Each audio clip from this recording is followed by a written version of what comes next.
अक्षदा, Maharashtra express TV news मध्ये आपले स्वागत। सामाजिक, सांस्कृतिक, शैक्षणिक व गुन्हेगारी जगातील काही घडामोडी। तर प्रथम पाहूया शहरातील महत्त्वाच्या ठळक घडामोडी। टिटवाळ्यातील शाळांमधील धक्कादायक प्रकार। आरटीई अंतर्गत प्रवेश दिलेल्या विद्यार्थ्यांना सापत न वागणूक, आर्थिक पिळवणूक आणि वेगळी तुकडी।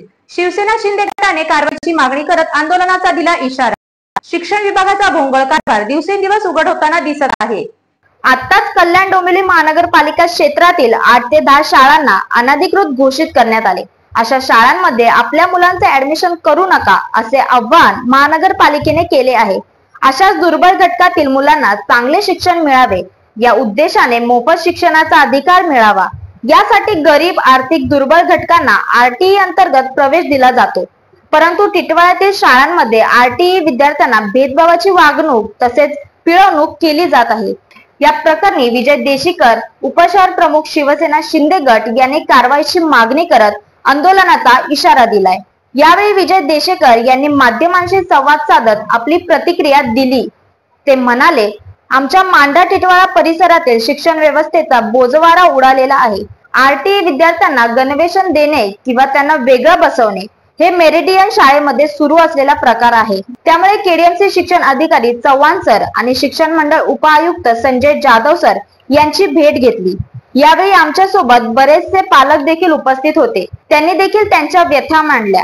शैक्षणिक साहित्य देत नाहीत, वेगळे बसवतात। आरटीई प्रवेश झालेल्या विद्यार्थ्यांना सकाळची शिफ्ट देत नाही। त्यांना सांगितले जाते की तुम्हाला दुपारचीच तुकडी दिली जाईल।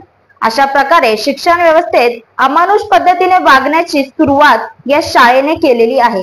यावेळी विजय देशीकर यांनी निवेदन देत कारवाईची मागणी केली।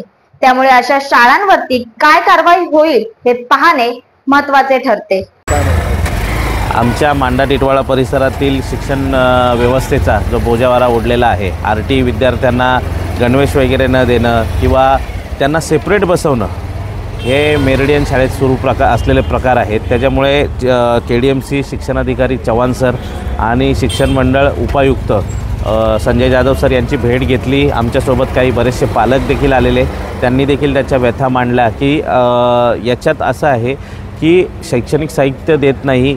तर या होत्या शहरातील महत्त्वाच्या ठळक घडामोडी। अशाच काही घडामोडी पाहण्यासाठी आमच्या चॅनलला लाईक, शेअर, सबस्क्राईब करा आणि बेल आयकॉन दाबायला विसरू नका। आमचे एकच ध्येय, आम्ही तुमच्या सोबत। तर पुन्हा भेटूया याच ठिकाणी याच वेळी। तोपर्यंत धन्यवाद।